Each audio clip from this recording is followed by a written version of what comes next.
I rode this public bike with my daughter as we explored and familiarized ourselves with the route she would eventually ride to school. This is meant to ensure her safety, but it ended up putting me in constant danger. 完了，抱歉，这个车骑的。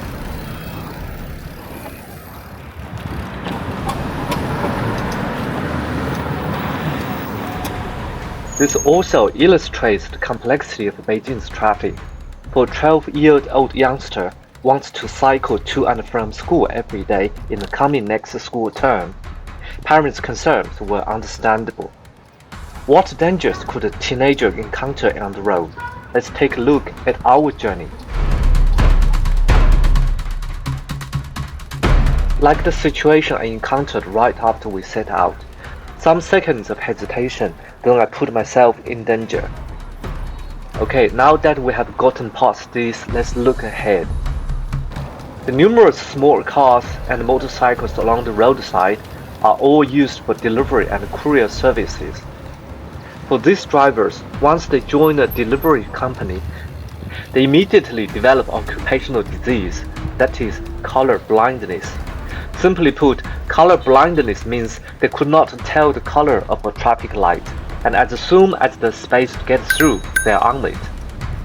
Well, indeed, another occupational disease is their lack of sense of direction.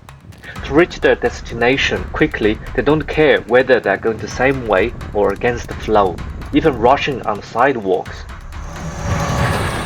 Of course, it's not just motorcycles that have unpredictable routes. There are also cyclists who do this. I don't think this uncle even turned his head. He appeared so confident that people behind him will give way.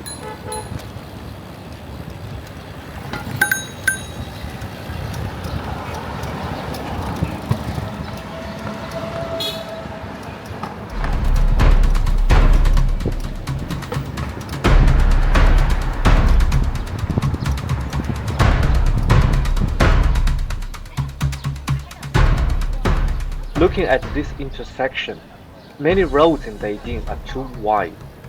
People have been criticizing that Beijing built roads for high-ranking officials or visiting foreign politicians and delegations. Those people sit in their cars and inspect the street scenery. As long as the roads are clean, smooth, and the buildings are neat, they think Beijing is well managed. In reality, anyone cycling, walking, or even driving on the streets still has to fight with traffic. Look at this intersection. Motorcycles quickly form a line in the middle of the road.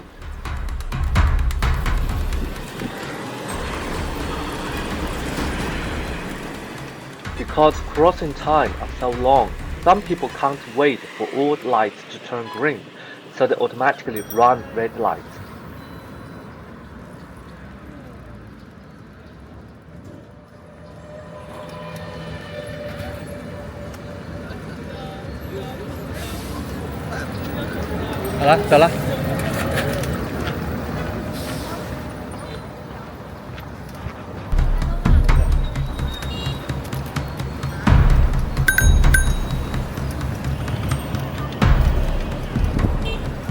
You also see people going in different directions, all crossing side by side. Seeing this, you understand why Chinese government has a slogan about building a harmonious society. Harmony is truly a basic necessity of life here. Surprisingly, the long, orderly lines at the bus stop on the left are truly eye-opening, because Beijing's public facilities often overlook user experience and rarely consider the needs of the commuters waiting for the bus. With insufficient space on the bus stop, or the bus stop sometimes located in the middle of the road, it's easy to experience a chaotic wait for the bus. However, it's surprising how orderly people are at these bus stops. But look to the right of the same shot, so many bicycles are parked on the road, causing significant inconvenience for cyclists and pedestrians. But at least everyone finds a way to adapt.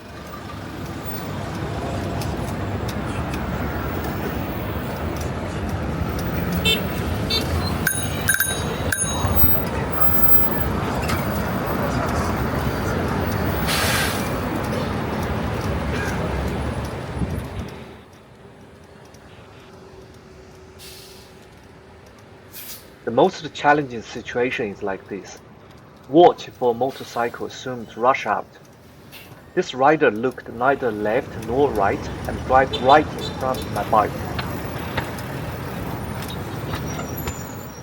In Beijing, if you know there's a space in front of your car or wheels, whoever enters that space first has priority. But that's not the most dangerous part. Look here, cars, buses and motorcycles are trying to fight the traffic with me shoulder by shoulder. The person going the wrong way feels even more justified than I do.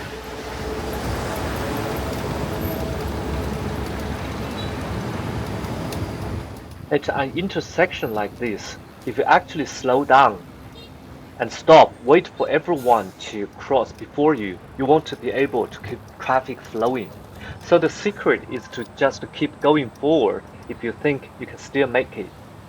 This would lead a situation like this one, while I almost hit a car.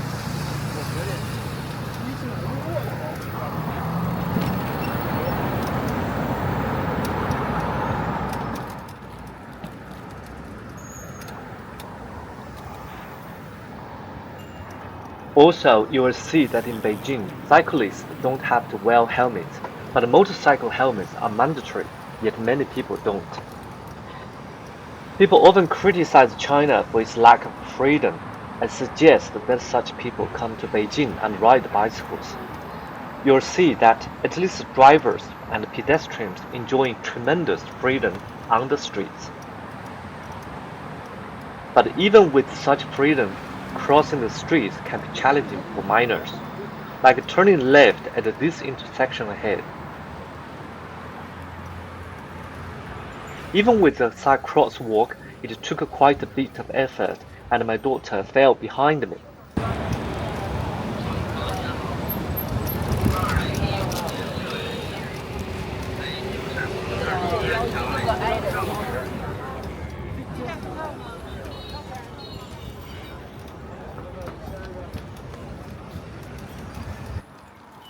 There's an old Chinese saying, when the general is on the battlefield, he cannot obey emperor's orders or rules.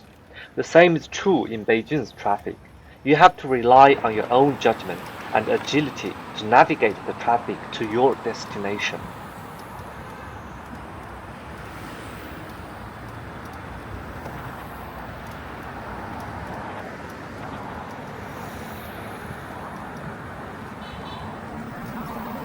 I once read about an English riddle. What kind of food is a robbery in Beijing? A robbery in Beijing, the answer is Chinese takeaway, referring to those restaurant food delivery. However, once you ride a bike in Beijing, the delivery man probably might take away your safety as well.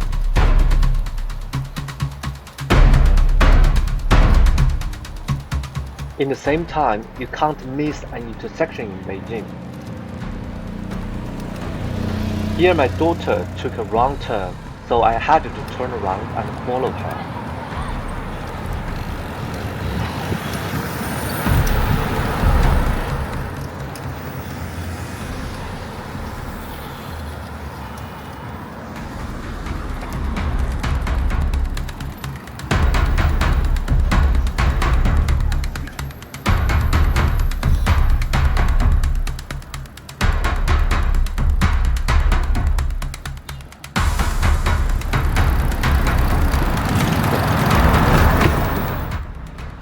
This is Beijing's ancient moat.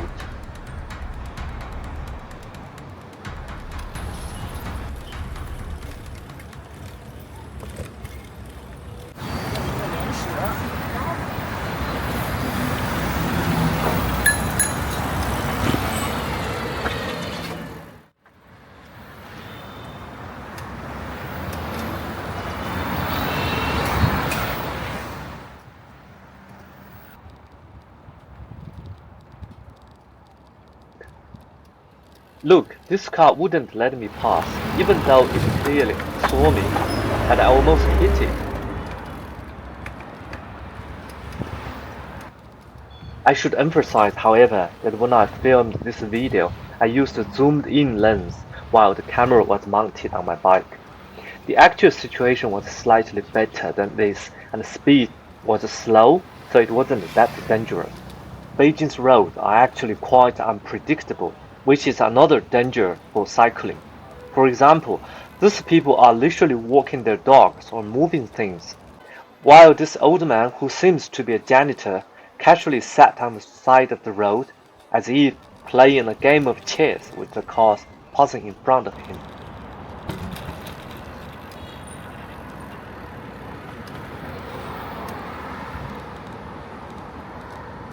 Beijing's road planning is far from perfect. To create harmony from the chaos they created, many roads are enclosed and divided by iron fences, making it more difficult for people to cross. As a result, the motorcycles and the bicycles simply don't cross, they're just roaming freely. These are two brave cyclists. I fear they're about to embrace my bike.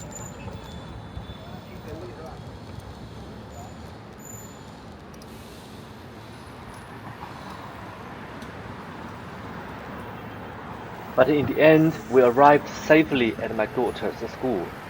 She even arrived a little earlier than I did, but I still want to tell her that we need to practice a few more times to get better acquainted with this road.